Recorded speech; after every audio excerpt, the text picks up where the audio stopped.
So firstly, a round of warm-up questions. So I would like to actually allow the audience to get to know our panelists a bit more. So team, we actually listened to speakers talking about interdisciplinary learning just then as a previous forum. We have business leaders in different fields, also community leaders in arts, and they talk about the importance of interdisciplinary learning. And I believe that technology is certainly an important enabler in that regard, making interdisciplinary learning possible. And as an expert in computer education, you must have many opportunities to work with teachers across different disciplines, and like introducing a new edtech. So can you please share with us some of your observations on teachers' willingness to collaborate with you and your colleagues specialized in computer education? Tim. Okay, thank you. Thank you, Eugene. Thank you, all of you. So from my past experience in working in my association, actually in the past, when we talk about computer education or organizing activity related to computer education, we can only attract the computer teachers to come because only computer teachers concerned about technology in the past or 10 or 20 years. But I'm happy that maybe after the COVID, or even though before COVID, we always talk about STEM, e-learning, or just BYOD, we buy a lot of iPad computer into the campus. Actually, more and more teachers nowadays, they would like to learn how to use the technology to enhance their learning. So at this moment, we find that more and more teachers, not just computer teachers, from arts teachers, language teachers, they all know how to use those tech tools, and even they will actively participate in different kind of training, staff development, or activities. Some of them, they are very active that they will join as a speaker or they are the leader in promoting the e-learning and tech. So I think that is a great change, and it is a very good future for us. But how to move forward is another discussion for us to think about, to boost our teachers to use more tools, or just like STEM, how to use integrate different subjects together to enhance our students' learning. It is another way we have to find out. Thank you. Okay, thank you, Tim. Who have just covered the area of technology, but beyond, in general, because you, as a school principal, you must have observed collaboration amongst teachers in different disciplines too, or even within the same discipline. So do you think the observation made by Tim just then is valid across our disciplines? Well, I think like certainly teachers like working in the school, then we can't just work alone. So we have to work with our teams, work with other teachers. But like the COVID definitely, or this so-called the school suspension, really advanced our technologies, and especially the knowledge of using the technology in lessons. And you can see that like before the COVID, and I know that quite a lot of schools or teachers, they are very happy to use technology, as Tim just mentioned. But like we sort of lack of the drive or the motivation to push the teacher to use more.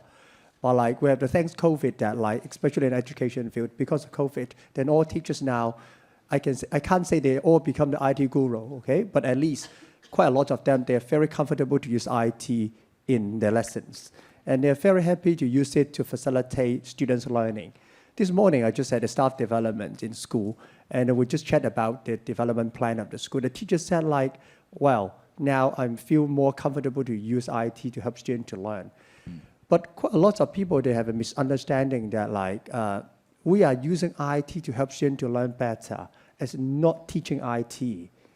Some teachers or some parents, did you think that like the school go for IT just because for IT? I think it is a wrong concept. We need to clarify with them. And teachers, we need to use the IT or use some technology or devices to help students learn better, as not teaching IT. That is a very key point that we need to clarify with parents, students, and even teachers. Quite a lot of teachers, they understand that. But like, we can say that now, because of the technology advancement, definitely we can see that like teachers using technologies, they are more comfortable, but also they're willing to learn more. And I think some of the panelists in the previous discussion, they also shared about like the knowledge could be very easily obtained through internet. I think what can the teachers do more in the next step, I think is the key thing. How can we well use of the technology to help students to learn or to help them to understand more? How could they be a self-learner or even more self-directed learners? Thank you, John. It sounds like the technology remains a key driver for collaboration among teachers. I'm sure that there are other reasons too. For example, students may have mental difficulties, learning difficulties. So there must be a lot of therapists, psychologists, counselors that need to be working together with teachers to enable the student to enjoy the study life. But we'll talk about that later in our later part of this panel. But Stanley, I would like to turn to you, Stanley, now, because you have extensive experience with schools and kindergartens. I understand that you are your parents of 3 children, supervisor, a school manager, the sponsoring body, NGOs, and also you're involved with the advisory bodies too. So you have extensive experience in the education field for sure. So do you notice any key similarities, differences in mentality when teachers have to collaborate with other parties, such as fellow teachers, social workers, NGOs, even including parents, among the different schools? Thank you, Eugene. Thanks for the opportunity to share my thoughts here. The question you just asked is very important, and I think if we look at education going forward, teachers' role will change quite significantly. And one of the key roles for them will be a need to collaborate with a lot of other, what we call professionals. Katim and Dion just talked about, STEM just now. But I think in the previous panel, we also heard about there is a need to introduce maybe art experts in the school as well. So the role of teachers will become will be more and more like a facilitator and a collaborator with other people. In fact, a coordinator of a lot of external professionals.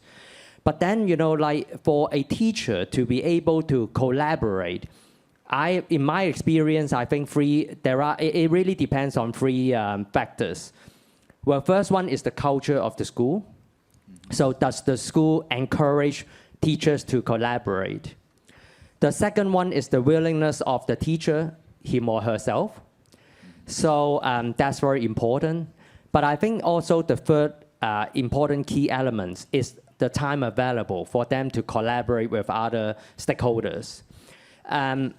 We have been, I think the industry has been asking for a change in the role of the teacher, asking them to be more like a facilitator in learning, try to use more IT so that they can save time and so that they can have more time in becoming a collaborator. And that is very important. I mean, unfortunately, if I look at the schools in Hong Kong right now, those that has a little bit more resources, the teachers tends to have slightly more time. So that enables them to become a better collaborator. And so, it really changed the culture of the school and how the students learn. Yeah, thank you. Okay, thank you, Stanley. Joanna, based on what Tib and Dion told us, there seems to be a real need for the teachers to collaborate with each other because of technological changes.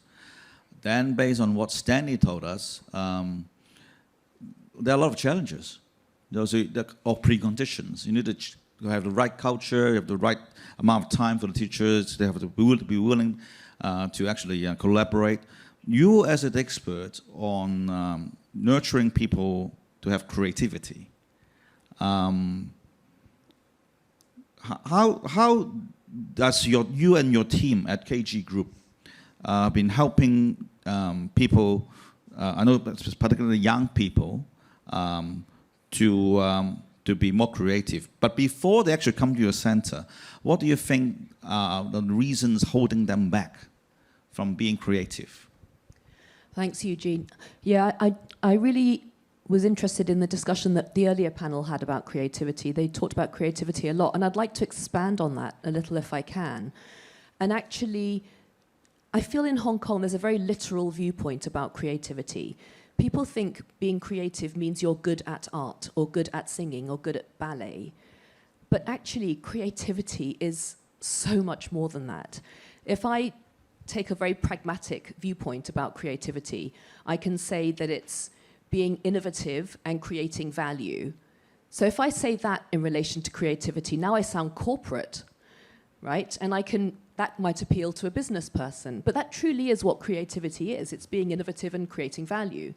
Now, all children are born creative. We all know this. We've heard this many, many times. So what happens along the way? Along the way, they come up against a system which starts to squeeze the creativity out of them. And if we can talk about, I'm also an employer as well. So I employ young people. And I find that, you know, these young people who may have lost out on some of the creativity along the way, they're actually very, very difficult to employ because they are incredibly hardworking. Of course, that's a plus. And they listen and they do what they're asked to do. But we know our world now is full of problems, it's full of challenges, it's full of constant change. We need young people who can actually grow up in an environment where change is not scary for them, where another very corporate word is pivot. I think during COVID, all we talk about is companies pivoting, right? How can you pivot if you haven't got the flexibility and the ability to actually think differently and outside the box? So if we talk about this in relation to teaching and schools, I know that teachers in Hong Kong take their job very, very seriously. I mean, it's a true vocation, it really is. And they work incredibly hard and very, very long hours. Their responsibility is to instill knowledge in the children's heads.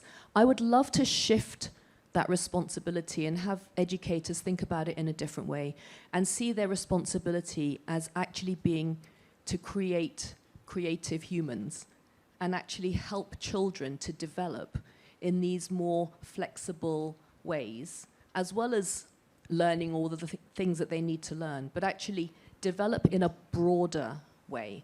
And that needs to start really young. Yes, it seems that, thanks, Joanna. It seems that not only students need to be more creative, maybe we need to start with the teachers too. So if they become more creative, probably we can't expect them, unless they become more creative themselves, it's hard to expect them to be able to, see nurturing creativity among students be a key priority. Because I understand there's so much burden by all these administrative tasks and teaching tasks that they have got at hands. Can I just add a point, actually, just to answer that? I think, obviously, there are systems in place that have been in place for a very long time, and we all have to work within the systems. But one thing that always surprises me is when I hear that people, women, usually women, are leaving their jobs because their child is now in primary 1 and the mum has to help them with their homework. I don't think this is really a thing, okay? This is a phenomenon. People have to leave work because they have to help their children with their homework. So if we're talking about systems, I can't imagine the teachers think that that's a great system either. So I wonder if there are ways that we can look at supporting teachers more, supporting and re-evaluating the systems in place that are actually holding us prisoner. They're holding the teachers prisoner, they're holding the children prisoner, they're making women leave work so they can go home and do homework with their children. I think this is actually the root of the issue. Once you start releasing some of these systems, people can naturally get back in touch with their creativity again. But you have got some echo, actually, when you talk about women have to leave work to help educating the child at home. But before we jump to the conclusion that teachers need to be more creative, let's just re-explore. Now I'm going to throw in this question to the panel, actually.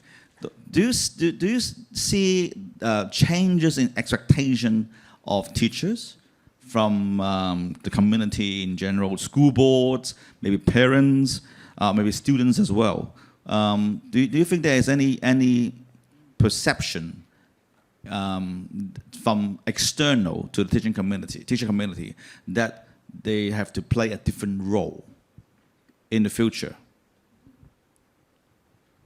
Dion, you look anxious to answer this question. And team next. No problem. I just hear from Joanne that I just realized that we are prisoners. Okay, we are like sort of stopping students' development. So hopefully not like that then. Well, I think the issue, like you're talking about the expectations from the stakeholders or from parents. Well, I can say that I think quite a lot of parents are sitting here. I'm parents as well, and I can say that parents are greedy. Okay, they are very greedy. They would like the student to sometimes come to the school, okay, get good results, but at the same time they would like to the kids to be studying in a happy school, and then can learn different things and so on and so forth. I think it is correct. Okay, as a parent, I fully agree with you, but I think one of the issues we're now facing is that, like, especially in Hong Kong, the education system itself sort of restricted the teachers' creativity, students' creativity, and also the way that we can further, develop the students' potential. I look around the hall today. Luckily, I don't see any EDB staff here, so that's great. Okay, so if not, that would be an issue. They were online. Or maybe online. Okay, sorry about it. Sorry, Dion. Okay, so can you just blur my face then? No, but just kidding. I think yes, I think we need to really look into our curriculum, our education system. How can we release more room for the students to learn better? Learn better, not just talking about academical stuff. It's talking about like the way they interact with others. I think in the previous panel, talking about the communication, interpersonal skills, creativity, and so on and so forth. These are something that I think the young people, they are looking for, or they need it for the 21st century. I think in our education field in the past 10 years, we're always talking about like the teachers now using the 19th century's teaching skills, teaching the students in the 20th century's facilities for 21st centuries. Okay, that's the issues. They are all the 21st century's learners. Okay, they need the 21st century learning skills. But because of the current education system, then sometimes we restricted the development of the young people. And that's the reason that sometimes we have some conflicts with the parents, or some parents, they need to work extra to help the student to learn better at home. And Tim. Okay. So actually, I very agree with Joanna, because I'm the father of one P6 son and P2 son. So, my wife and my sons are now struggling and fighting for the S1 admission next year. So actually, this is the truth of Hong Kong academic system. But it is a good opportunity for us to brainstorm and think about any way out to help our kids in the future. That first, if we would like our students to be creative, actually our teachers should be creative. Otherwise, cannot nurture a student that can be creative to solve any problems. So, but we are very busy. If you look at our teachers' schedule, and actually they just have a lot of work packed from today. Actually, before Act 10, Act 10 is the start of our lessons, and our teachers already asked the student come at 7:30 to start the extra lesson. And after 4 o'clock, actually, we have another extra lesson after school. So we all packed it with lessons, administrative work. So the first task is to find out some resources or to spaces for our teachers. Let's say some co-lesson preparation, or more teaching staff to release the burden of teachers, so that they have more time and space to think about how to refine their pedagogies, how to take care of the students, something like that. And then from my expert, actually, technology is another way to help, because think about during the COVID, we all teachers don't know how to use Zoom, and then we start to use the Zoom as the method to teach online. And at that moment, we have to think creatively. Think about, because we just shout at the screen and we don't understand whether our students, they are playing the games or watching YouTube. So research on different online activity games, different pedagogies. I see my teachers and other teachers outside, they use a lot of pedagogies and online tools to help. They know how to creatively use tools to help our students. They have the potential, but they need time, they need space. Yeah. Yes. Dion talked about parents are greedy. And then I'm looking at, because before this forum we did a survey. We have more than 2,000 respondents.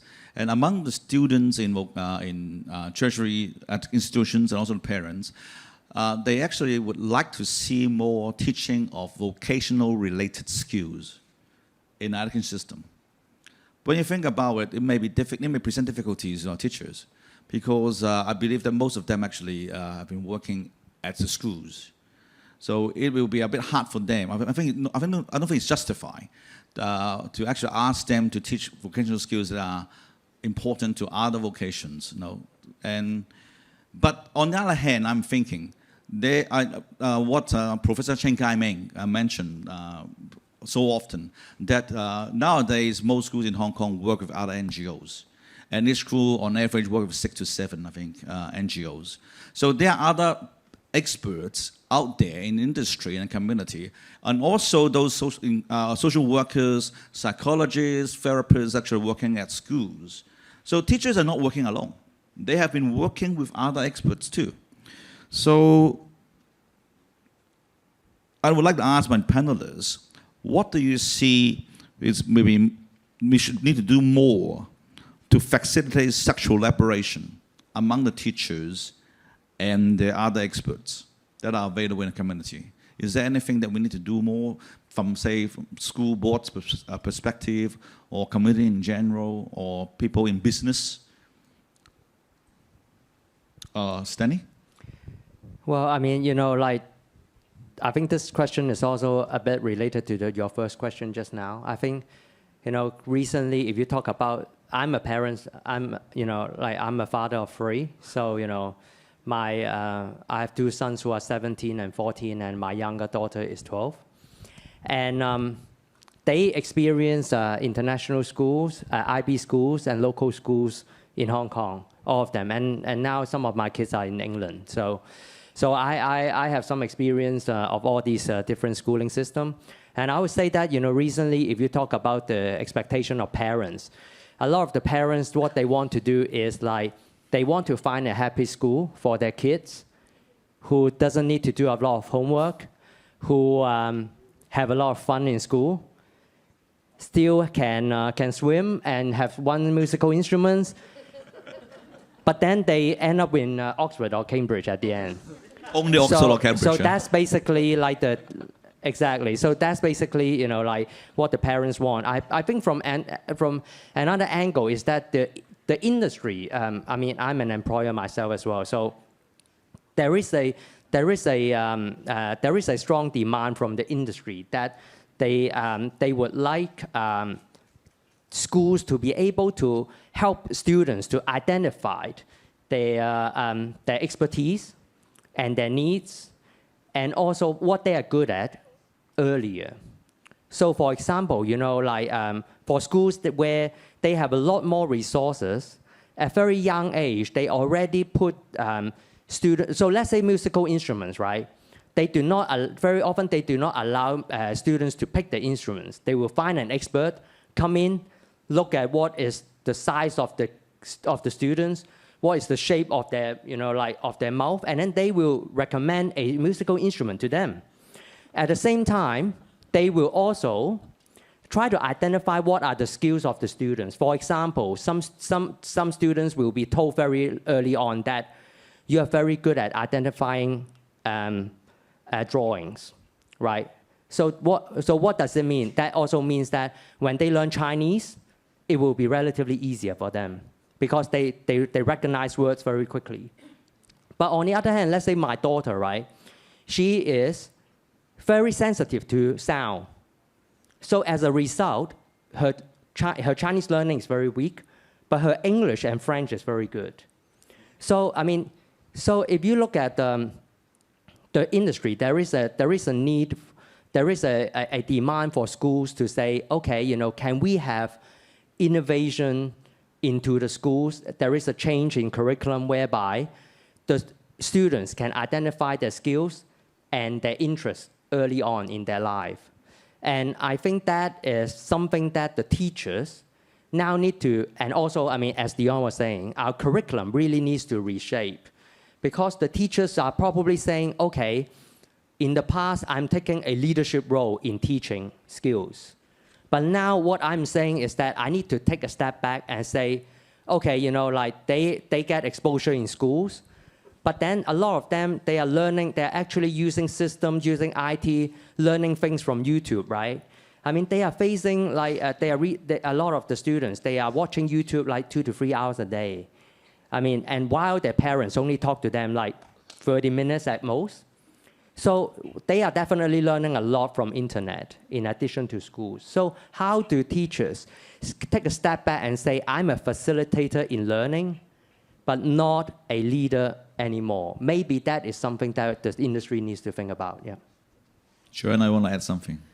I totally agree, and I just wanted to pick up on something that Tim said earlier, which is how do we help teachers? How do we collaborate with teachers? And you mentioned about during Zoom, actually, teachers were creative, really, because they had to be. And I'm really sorry to go on about the prison metaphor, but they were freed. They were freed from the system. They had to be, right?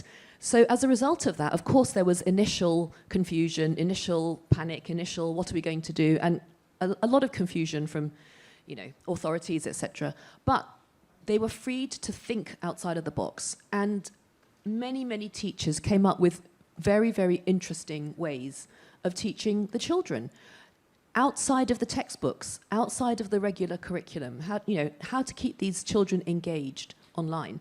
So again, I think if we're going to help teachers, I'm not jumping straight to solutions, but if we're going to help teachers, we really have to look at the systems behind them, because at the moment that you talk about them being so busy, we all know they're so busy. The last thing they need, even if they know ultimately it's beneficial, the last thing teachers need is something else to think about and worry about and add to their workload, because they're already doing so much. So I think it's really a systemic thing.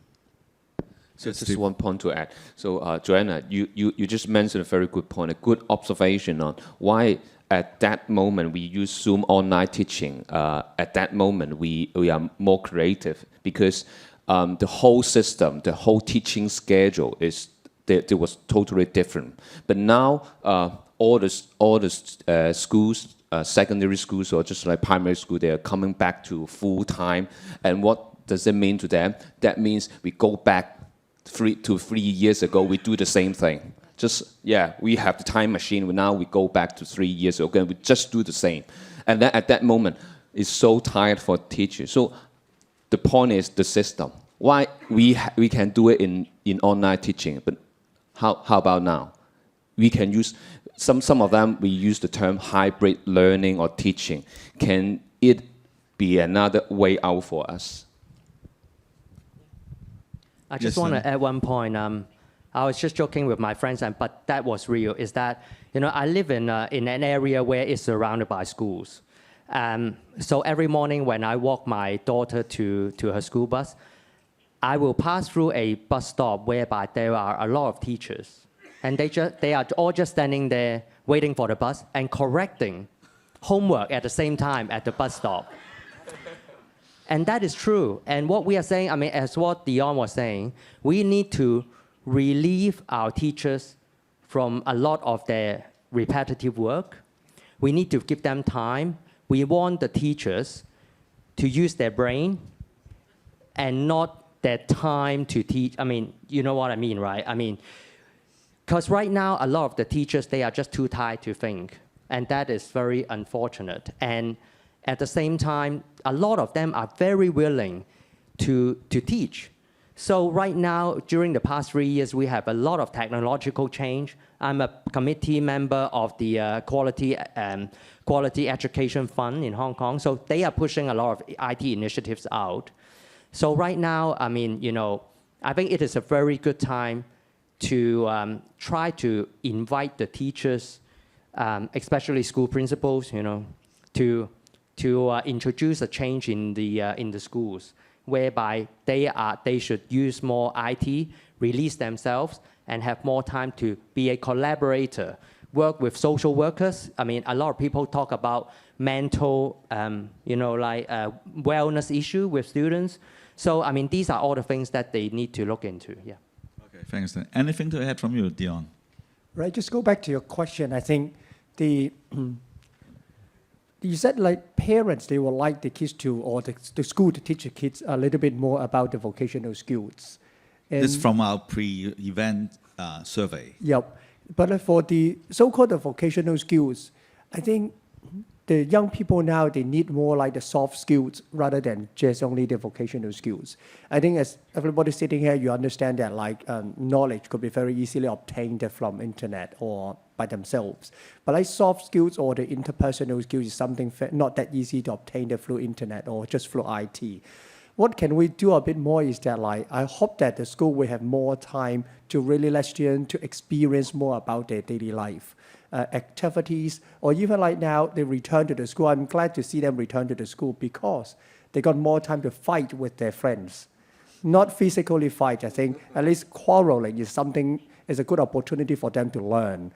So this is something I think the young people, they need to learn. And also it can help to enhance their skills in communicating with others. That is definitely a very essential asset for them in the future. And so the school, what we can do more is that like, if you're talking about vocational thing, I think career stuff, I think a lot of schools have been doing that. Not just only secondary schools and primary schools, they are introducing a lot of various kind of careers, opportunities or pathways for the young people.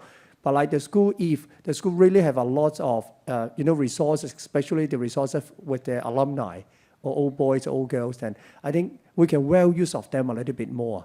Because like the students, they like to listening to their sort of the 師兄師姐, okay, their sort of the sharings. I think their sharing can help them to really open their eyesight a bit more. I think school, if we could be given more time, we hope that we can do more about this one. Let students to really open their eyesight a bit more. Okay, thank you. It seems that we have somehow reached consensus among our panelists here. Now, let's turn to the question from slide on the floor. Actually, we only received one question from Mr. Martin Tam among us here. Thank you for supporting us.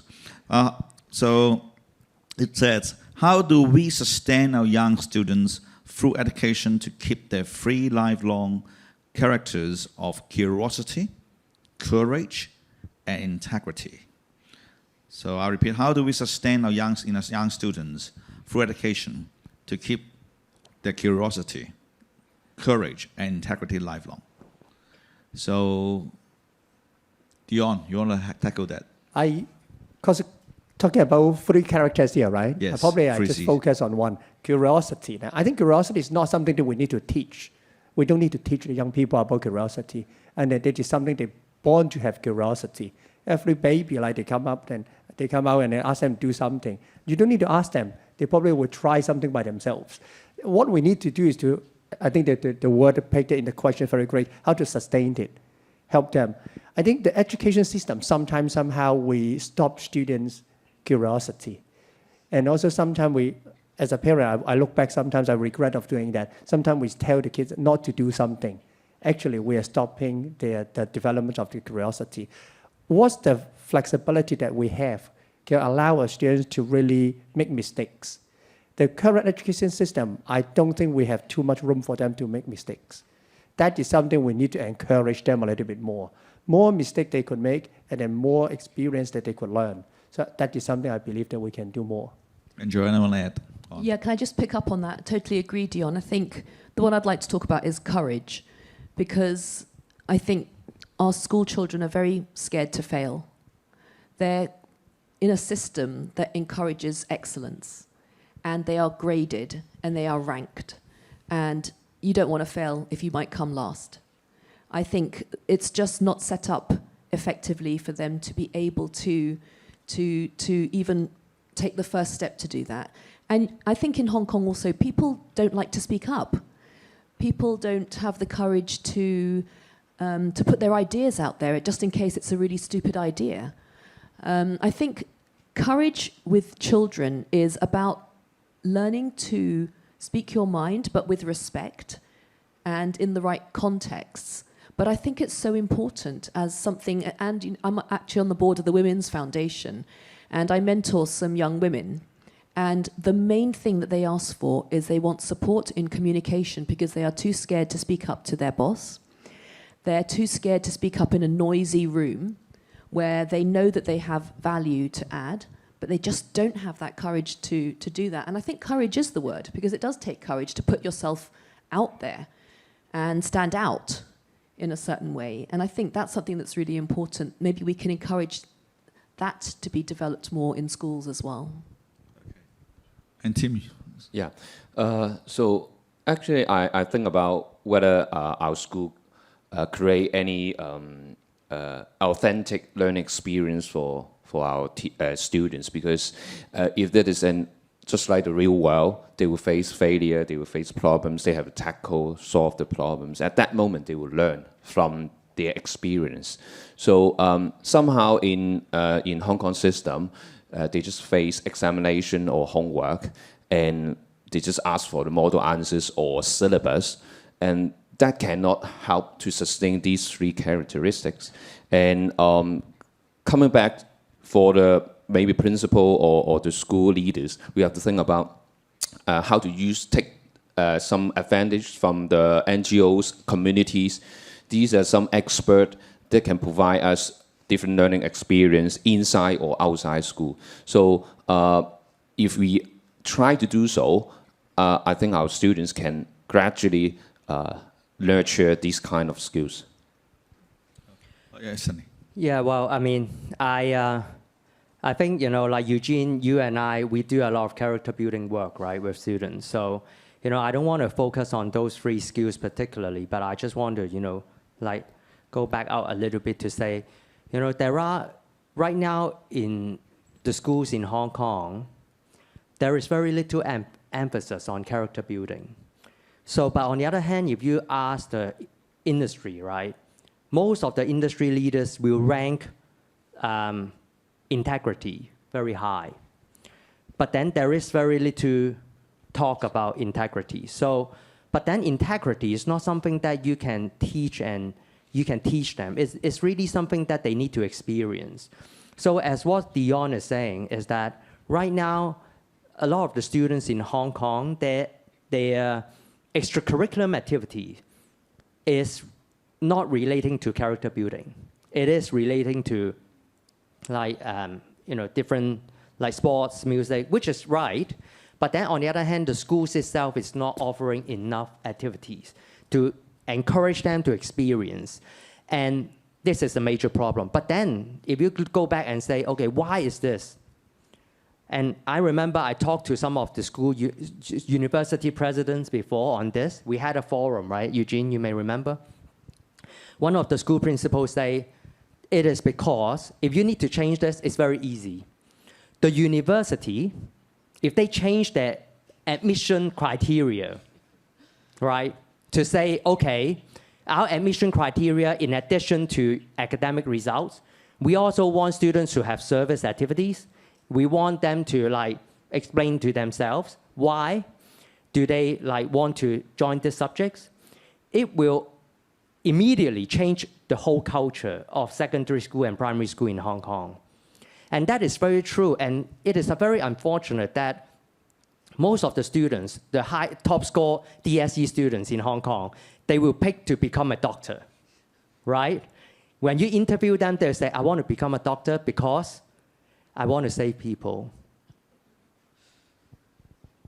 But if you ask the parents, they may think differently, right? So it's very unfortunate. So what we are saying is that we want people to have character building in their primary, secondary, and even university. If we have these kind of demands in the society, it is actually not difficult to change. That's my view. Thank you. Okay, in the interest of time, I think we're running out of time here. I'd like to close off, I'd like to have, also as a lead up to the next panel, I'd like to go around the panel very quickly. If there's only one thing that you think that you would suggest that we do to advance teachers' capacity, what would that be? Okay? So it's only one suggestion. Anyone? Ladies first. Joanna? Does it have to be realistic? No. Tell us your dreams. Okay. My dream is to get rid of assessments, tests, and exams for primary 1 students. I think it's absolutely ridiculous. So no assessment. Okay.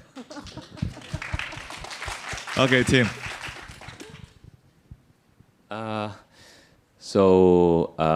To help, maybe I should not use help. So to release our students from the prison. Actually, the students and I are in the prison.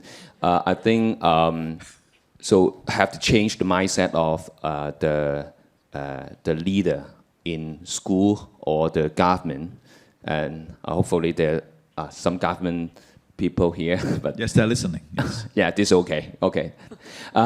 So if they can change the mindset that leading a school is not just for academic result, we can have another way out. For example, to like character building or building their generic skills that can really help our students to learn better.